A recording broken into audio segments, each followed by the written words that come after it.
Assalamualaikum warahmatullahi wabarakatuh. Salam sejahtera bagi kita semua. Baik, langsung ke intinya saja.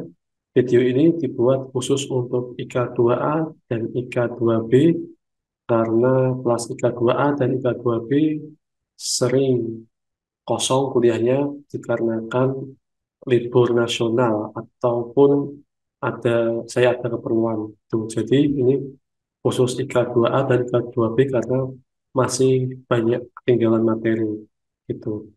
Nah, di sini saya akan membahas terkait eh, salah satu jenis machine learning yaitu supervised learning. Ini saya share screen dulu. Baik, langsung di sini aja ya. Baik, pasti sudah kelihatan ya. Ya, jadi untuk materi supervised learning menggunakan algoritma SVM, SVR, dan naive Bayes terpaksa saya jelaskan secara online melalui video ini karena jika kita ikuti timeline, ikuti jadwal yang ada, nanti IK2A, IK2B itu nanti tidak bisa presentasi tugas akhir. Itu. Baik, langsung saja ya. Kemarin kita sudah membahas mengenai algoritma supervised learning, yaitu decision tree dan juga linear regression. Sekarang kita akan melanjutkan membahas algoritma machine learning. Yang pertama ada support vector machine, kemudian ada support vector regression, dan yang terakhir ada naive Bayes. Yang pertama kita bahas mengenai support vector machine atau kita singkat dengan sebutan SVM. SVM ini diciptakan tahun 1992 oleh seorang profesor namanya Vladimir N. Navkin. Inti dari algoritma SVM ini adalah dia akan membagi dua kategori menggunakan garis yang namanya garis Hyperlane. Jadi SVM ini adalah algoritma supervised learning yang digunakan untuk klasifikasi. Jadi untuk supervised learning atau jenis machine learning yang memiliki label itu ada dua penggunaan. Yang pertama digunakan untuk klasifikasi, yang kedua digunakan untuk prediksi.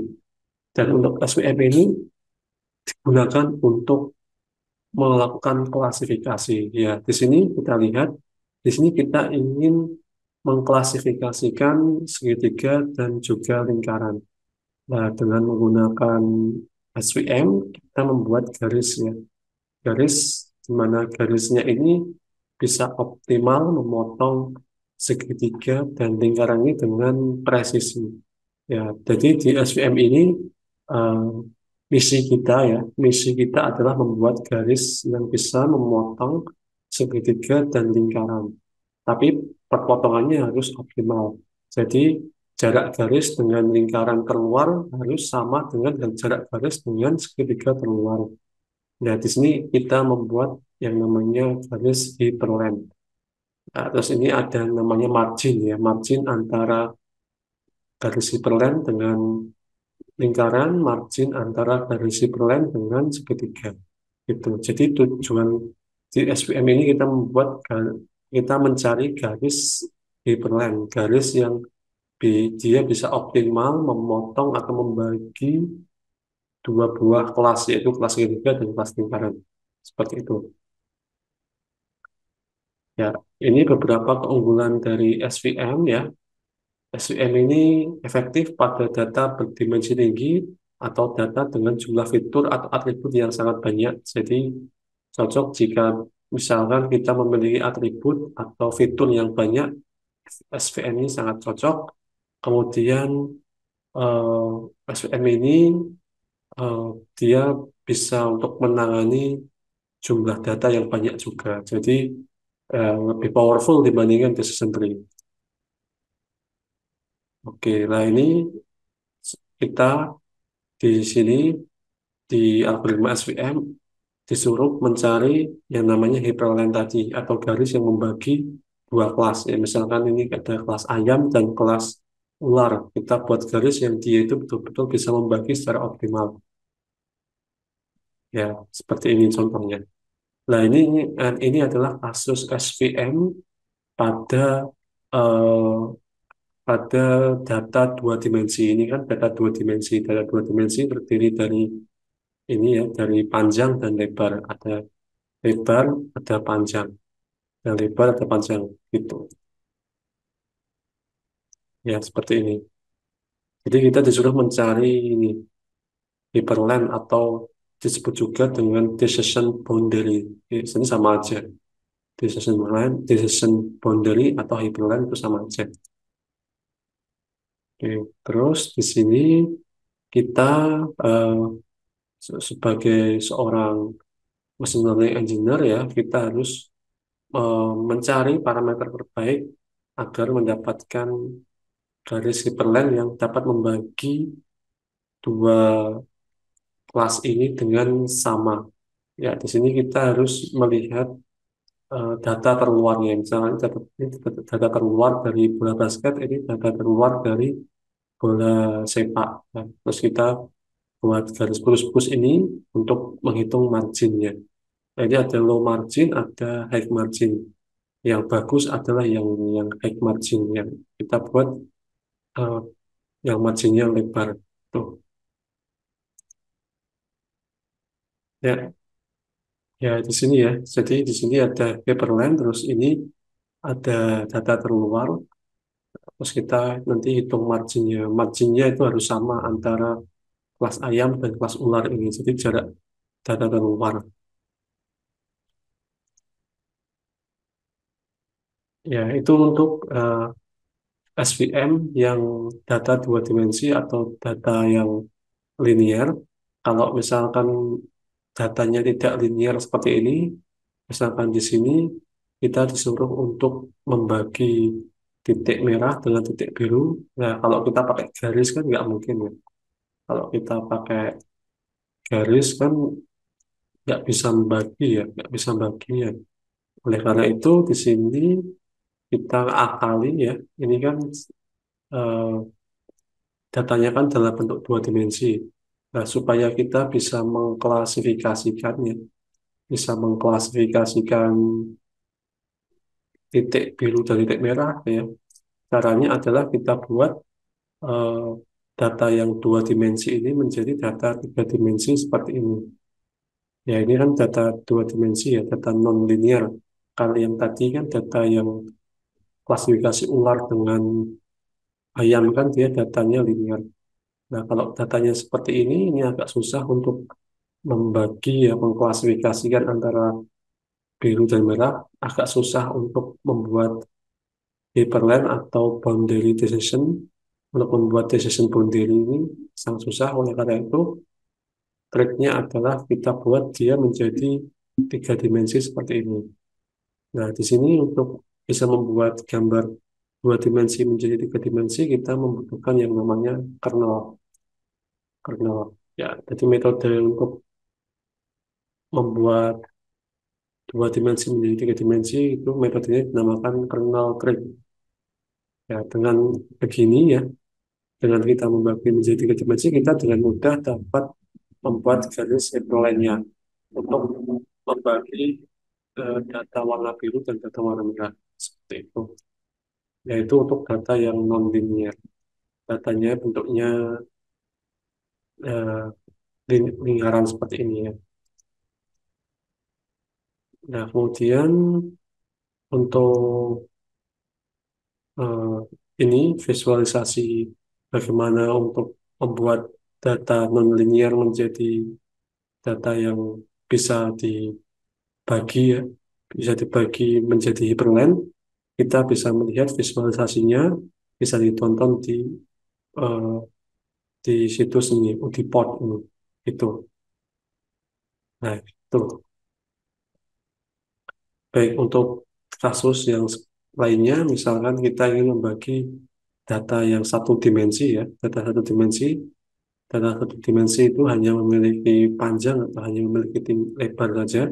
Di sini contohnya data ini hanya memiliki panjang saja, kita disuruh untuk mengklasifikasikan ini ya, polisi dengan dokter. Jadi kita mengklasifikasikan polisi dengan dokter. Ya, caranya sama seperti yang tadi tiga dimensi. Kita harus membuat dia itu eh, berubah. Kalau ini kan satu dimensi, kita ubah menjadi dua dimensi seperti ini. Kalau tadi kan yang non linear, linear kan dua dimensi, kita naikkan ke tiga dimensi lah. Setelah dia berubah menjadi dua dimensi, kita bisa dengan mudah untuk membuat garis hyperlane-nya seperti itu. Nah, itu konsep dari SVM. Intinya di SVM ini adalah kita membuat sebuah garis hyperlane atau boundary decision sehingga bisa pas untuk mengklasifikasikan misalkan mana dokter, mana eh, polisi gitu. Jadi kita bisa mengklasifikasikan dua kelas ya dengan menggunakan SVM ini dengan akurat. Ya, contoh di kehidupan nyata, misalkan untuk mengklasifikasikan email yang spam dan email bukan spam gitu.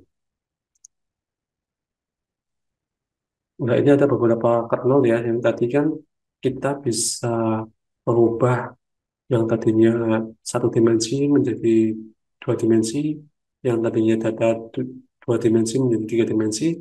Nah, cara mengubahnya adalah kita menggunakan fungsi kernel. Di SVM ada empat fungsi kernel, ada linear, ada radial basis function atau Gaussian kernel, ada polinomial, dan ada sigmoid. Nah, ini untuk visualisasinya seperti ini. Yang linear itu tadi dibuat garis lurus seperti ini. Yang RPF nanti datanya itu dikelompokkannya secara oval seperti ini. Kalau linear kan dia membagi seperti ini dibagi dengan garis. Ini kalau RPF radial basis function buat seperti ini. Kalau polinomial sama seperti linear, cuma dia ada lengkungannya. Di sana ada sigmoid itu. Itu fungsi kernel yang ada di SVM. Nanti kalian bisa mengimplementasikan langsung menggunakan Python. Ya, kita lanjut. Ya, ini sebenarnya ada yang namanya eh, klasifikasi multiclass. Jadi yang tadi, yang contoh yang saya berikan itu SVM-nya adalah SVM untuk mengklasifikasikan binary class atau atau data yang hanya terdiri dari dua kelas saja. Contohnya seperti tadi dokter dan polisi atau eh, ular ular dengan ayam. Nah, kalau misalkan untuk mengklasifikasikan dua kelas ya seperti ini, tentunya kita harus membuat lebih dari satu hyperlane. Nah, jadi kita membuat garisnya tiga ya untuk multi kelas seperti ini. Nah, ini teknik untuk membagi dengan banyak garis hyperlane ini namanya adalah one versus rest ya. Ya, seperti itu. Baik, setelah kita membahas SVM, support vector machine, kita beralih ke algoritma yang lainnya yaitu support vector regression. Kalau yang SVM tadi digunakan untuk mengklasifikasikan dua kelas, kalau yang SVR ini digunakan untuk memprediksi. Jadi contohnya untuk memprediksi harga mobil, memprediksi harga Bitcoin, memprediksi harga rumah. Nah, itu dia bisa memprediksi karena dia sudah mempelajari data-data yang sudah lalu. Gitu. Nah, di sini kalau tadi di SVM kita membuat garis yang namanya hyperlane atau decision boundary, kalau yang di vector regression ini kita juga membuat garis, cuma bedanya garisnya ini harus bisa memotong titik. Kalau yang SVR itu kan garisnya tidak memotong titik. Kalau ini malah diwajibkan garisnya ini bisa memotong titik sebanyak-banyaknya. Ya, titik-titik yang ada di sini itu adalah data yang sesungguhnya, sedangkan garis yang memotong titik ini adalah hasil prediksi kita. Jadi, eh, semakin banyak titik yang nempel di garis, berarti akurasi dari model kita bagus gitu. Jadi, kita itu di sini, kalau yang tadi kita diminta membuat garis yang bisa memisahkan dua kelas, kalau yang ini kita disuruh membuat garis yang bisa memotong banyak data itu. Nah, di sini juga sama, ada yang namanya margin, ada yang namanya epsilon juga ya. Kalau yang itu SPR ini semakin lebar marginnya semakin bagus dibandingkan yang semakin rendah. Nah, di sini untuk mengontrol margin ya, untuk apa kita bisa memilih margin. Di sini kita gunakan fungsi namanya epsilon, atau sorry, bukan fungsi tapi parameter. Ada parameter di SPR namanya epsilon. Kalau kita set parameter epsilonnya ini tinggi, maka marginnya juga lebar. Kalau epsilonnya kecil, marginnya rendah. Gitu. Ya, kemudian ya ini epsilonnya ya. Jadi yang bagus adalah yang marginnya itu lebar seperti ini, gitu. Karena dia bisa menampung banyak data. Gitu. Ya ini eh, yang ada di dalam garis ini yang siap apa yang bagus ya. Kalau kita bisa membuat titik-titik ini itu berada di dalam jangkauan garis kita, berarti model yang kita bangun bagus, performanya baik. Tapi kalau misalkan ada titik-titik yang ada di luar garis, kalau titik-titik yang ada di luar garis itu banyak, berarti model kita performanya jelek. Gitu. Makanya kita harus cermat dalam menentukan ini epsilon. Kalau terlalu besar epsilonnya juga tidak bagus ya. Karena pokoknya ya epsilonnya itu harus mepet dengan datanya. Nah, ini contoh untuk penerapan vector regression, support vector regression adalah eh, untuk memprediksi harga rumah yang ada di kota Boston, Amerika Serikat. Nah, ini datasetnya bisa kalian cari sendiri dari Google. Ya, di sini kita membuat garis ya, garis namanya juga sama garis hiperline ya, tapi ini garisnya harus banyak, harus bisa banyak memotong titik-titik, harus bisa banyak memotong titik-titik ini. Ya, kemudian selain epsilon ya, kita ada parameter lain lagi di support vector regression, yaitu ada parameter C namanya, nilai C. Nah, nilai C ini.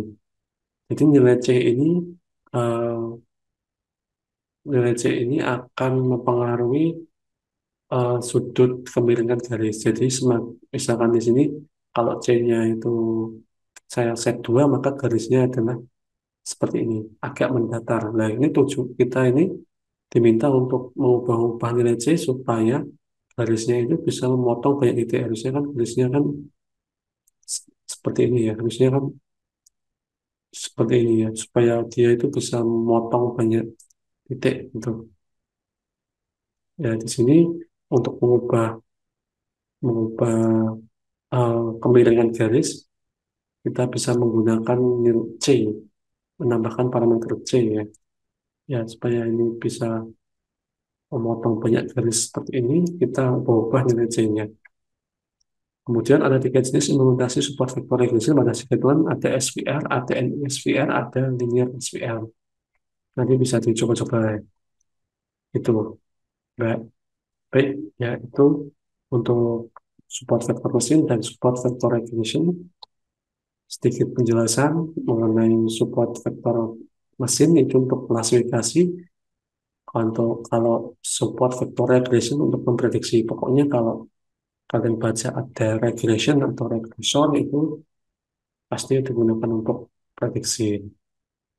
Terus metode yang terakhir ini yang kita bahas ada yang namanya metode namanya naive Bayes. Metode naive Bayes ini eh, digunakan untuk klasifikasi ya. Untuk klasifikasi dia menggunakan teorema Bayes namanya. Jadi dia menggunakan teorema Bayes, ada rumusnya. Nanti kalian bisa cari-cari di Google ya. Ini ada rumusnya.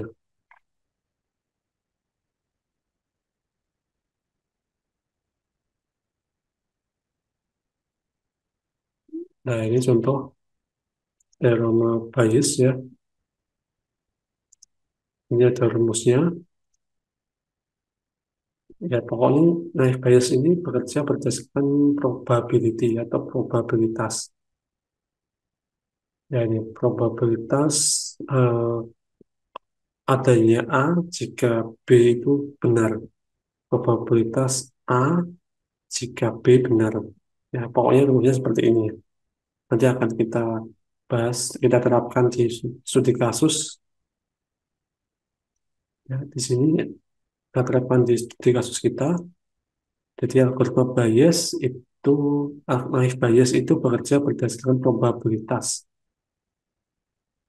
Ya, nah ini langsung saja kita masuk ke contohnya supaya lebih paham, supaya lebih bisa dimengerti. Ya, misalkan di sini kita ingin memprediksi kira-kira suatu kawasan itu layak dijadikan perumahan atau tidak. Dengan di sini ada beberapa fitur. Yang pertama ada fitur harga tanah, jarak dari pusat kota, terus ada angkutan umum atau tidak. Terus ini adalah labelnya, ini jawabannya ya dan tidak. Tuh, jadi di sini diingat-ingat ini datanya seperti ini adalah 10 baris ya. Ya, seperti yang saya bilang tadi bahwa naive Bayes itu bekerja berdasarkan probabilitas ya. Ya, di sini kita lihat yang pertama adalah kita lihat yang parameter fitur yang pertama yaitu harga tanah. Ya, di sini harga tanah itu ada dua nilai yaitu ada murah, ada sedang, dan ada yang mahal. Jadi ada tiga tipe harga rumah. Yang pertama kita selidiki dulu ya harga rumah. Ya, ini harga rumah. Ya, setelah dilihat, dihitung probabilitasnya, ternyata harga harga tanah yang murah itu kejadian untuk dipilih ya ada dua. Ya, di sini kita lihat ya murah, sorry, murah dan dia di murah dan dia itu dipilih untuk jadi perumahan. Ya, ini kita bisa lihat dia murah, terus ini ya ini murah, sorry, ini murah dan ya. Jadi di sini ini murah ya, terus ini dia. Jadi di sini ada harga tanah yang murah, terus probabilitas yang dia dipilih untuk menjadi perumahan itu ada dua. Ya, makanya di sini ditulis dua, ini 2/5. Terus yang jawab tidak ada satu, ini 1/5. Seperti itu. Jadi di sini kenapa ini 5 ya? Karena di sini eh, harga tanah ya. Ya, karena di sini yang jawabannya itu ada tiga, ada lima, yang jawabannya tidak juga sama ada lima. Nanti probabilitasnya lima. Oleh karena itu di sini ditulisnya yang harga tanah murah dan dipilih untuk jadi perumahan ada dua. Yang harga tanah murah tidak dipilih untuk jadi kelas perumahan ada satu sehingga ini probabilitasnya. Ya, pokoknya ini ada lima, jumlah yang ya ada lima, jumlah yang tidak ada lima. Ya, itu baru satu ya, satu apa? Satu fitur. Yang berikutnya yaitu ada fitur ya fitur jarak dari pusat kota. Ya, untuk jarak dari pusat kota itu ada tiga yaitu dekat, sedang, dan jauh. Yang jarak dari pusat kota dekat dan dipilih unsur di perumahan ada tiga, sehingga probabilitasnya 3/5. Yang jumlah dari pusat kota sedang dan dipilih ya ada dua. Ya, ini pokoknya dihitung satu-satu dari data ini ya, dari data sebelumnya. Ya, data ini ya. Ini lihat, jadi kita seleksi satu-satu. Yang pertama harga tanah, tadi ada murah, sedang, dan mahal. Kemudian dihitung probabilitas yang ya dan yang tidak. Selanjutnya ada fitur yang kedua yaitu jarak dari pusat kota, itu ada dekat, jauh, dan sedang. Terus masing-masing dihitung probabilitas yang ya dan probabilitas yang tidak itu.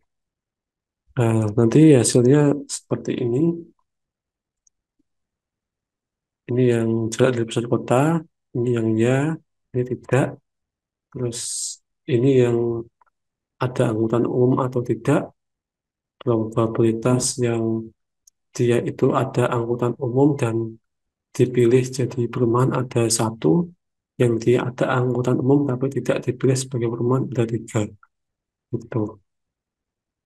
Ya, terus, dan yang ini ada labelnya juga ternyata imbang ya, ada lima yang dipilih sebagai perumahan, lima yang tidak dipilih sebagai perumahan. Jadi probabilitasnya 50-50 seperti ini. Ya, terus kemudian kita terapkan yang teorema Bayes tadi ya, yang dia itu dipilih, sorry, kita terapkan kita terapkan teorema Bayes, tapi yang nanti di sini ada studi kasus ya, di kasus misalkan suatu daerah itu harga tanahnya mahal, jarak dari pusat kota itu sedang, dan ada angkutan umum.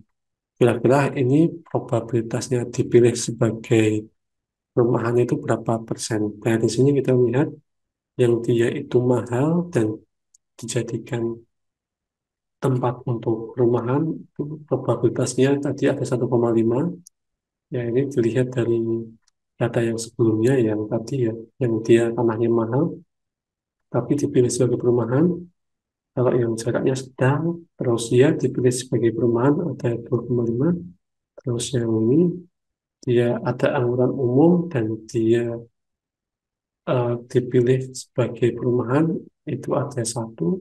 Terus yang terakhir probabilitas yang ya itu ada setengah. Terus ini dihitung hasilnya 0,25, itu yang ya.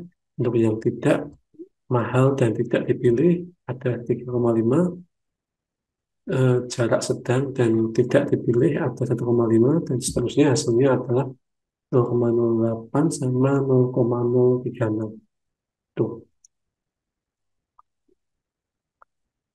Nah, ini kita hitung probabilitas ya, probabilitas yang ya itu 0,08 ditambah total datanya 0,08 tambah 0,036, hasilnya 0,1298. Terus ini probabilitas yang tidak, ternyata setelah dihitung ternyata hasilnya 0,818. Berarti karena yang probabilitas tidaknya itu lebih besar, berarti ini diklasifikasikan sebagai tidak layak sebagai perumahan. Seperti itu.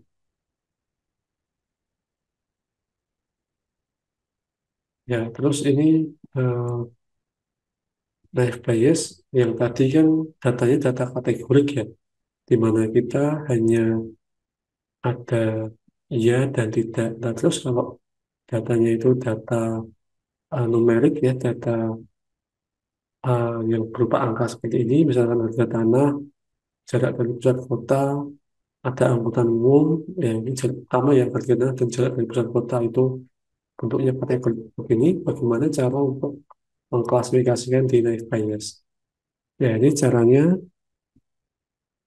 ya, kita harus menggunakan yang namanya adalah distribusi Gauss ya.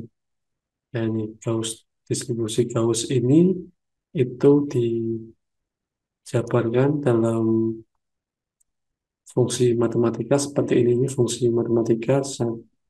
Ini distribusi Gauss, fungsinya seperti ini, 1/akar 2 pi alfa e, ya x bagi epsilon, bagi apa ini, epsilon pangkat 2 per 2 ini alfa. Jadi yang ini itu adalah nilai rata-rata,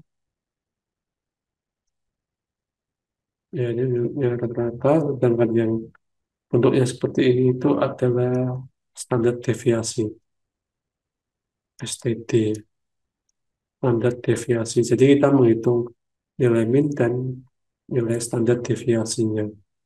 Ya, di sini memang yang numeriknya agak panjang, agak jelimet. Ya, misalkan ini ya, probabilitas untuk yang pertama atribut harga tanah, ini yang ya, ini yang tidak ya. Ya, harga tanah yang ya, harga tanah yang tidak, ini kita hitung yang ya itu nilai minnya berapa, nilai standar deviasinya berapa, yang tidak juga sama, nilai minnya berapa, nilai standar deviasinya berapa, ya. Terus tadi kan yang harga tanah, sekarang atribut yang jarak dari pusat kota, kita hitung nilai min dan nilai mediannya, sorry, nilai min dan nilai standar deviasinya hasilnya seperti ini. Oke, terus ini seperti yang tadi ya, probabilitas yang dipilih itu dilihat dari yang ada angkutan umum atau tidak ada angkutan umum. Di sini probabilitas yang dia ada angkutan umum dan dipilih menjadi perumahan ada satu jadi 1/5. Ya, ini yang tadi juga sama, ini kemunculan perumahan yang dipilih, ini labelnya itu ada 5 yang tidak, 5 yang ya, berarti ya separuh-separuh. Nah, ini untuk kasus, misalkan ada kasus baru ya, misalkan eh, harga tanahnya 300 juta ya misalkan, jarak dari pusat kota itu 17 kilo, terus dia itu tidak ada anggaran umum, kira-kira ini nanti dia diklasifikasikan layak jadi perumahan atau enggak. Nah, di sini kita gunakan ini ya, probabilitas yang tadi, yang harga 300 dan ya diberi sebagai perumahan. Nah, ini tinggal dimasukkan rumusnya ya, dimasukkan rumusnya. Yang ini adalah nilai yang nilai nilai rata-rata dari apa yang tadi, nilai rata-rata yang harga tanah. Terus ini 300 ini, kalau misalkan di sini harga tanahnya 300 dikurangi 212, ini dari nilai rata-rata dibagi 2 kali nilai standar deviasi. Jadi kita masukkan rumus yang tadi, yang jelimet tadi, dapatkan nilai 0,021. Itu untuk yang ya, untuk yang tidak itu dihitung lagi. Ini nilai standar deviasi, ini nilai rata-rata, di sini nilai yang mau dihitung, ya hasilnya seperti ini. Untuk yang jarak dari pusat kota juga sama caranya seperti ini. Ya, jadi memang cukup banyak. Kita butuh kalkulator ya untuk supaya presisi. Ya, setelah kita mendapatkan tadi data yang probabilitasnya, sekarang ya kita kalikan semuanya yang likelihood, iya ini semua yang tadi didapatkan, yang ya tadi dikali ya, dikalikan semua, yang tidak juga sama, ini yang harga tanah, ini yang eh, jarak dari pusat kota, ini yang ada angkutan umum atau tidak, ini yang probabilitas labelnya. Nanti kita akan menghasilkan 0,000756, yang tidak 0,00016458. Nah, kemudian kita hitung nilainya yang ya 0,00 tadi dibagi total tadi, total likelihoodnya. Terus nanti dapatkan hasilnya seperti ini. Yang probabilitasnya ya ada 0,0439, yang probabilitasnya tidak ada 0,9561. Jadi dia diklasifikasikan sebagai tidak karena probabilitas yang tidaknya lebih besar. Gitu. Ya, terima kasih. Ya, itu sekilas penjelasan mengenai algoritma SVM, SVR, dan juga Nair Bayes. Ya, semoga apa kalian bisa memahami. Nanti juga di job sheet akan saya jelaskan mengenai pengerjaan laporannya supaya kalian bisa upload di Amino. Seperti itu.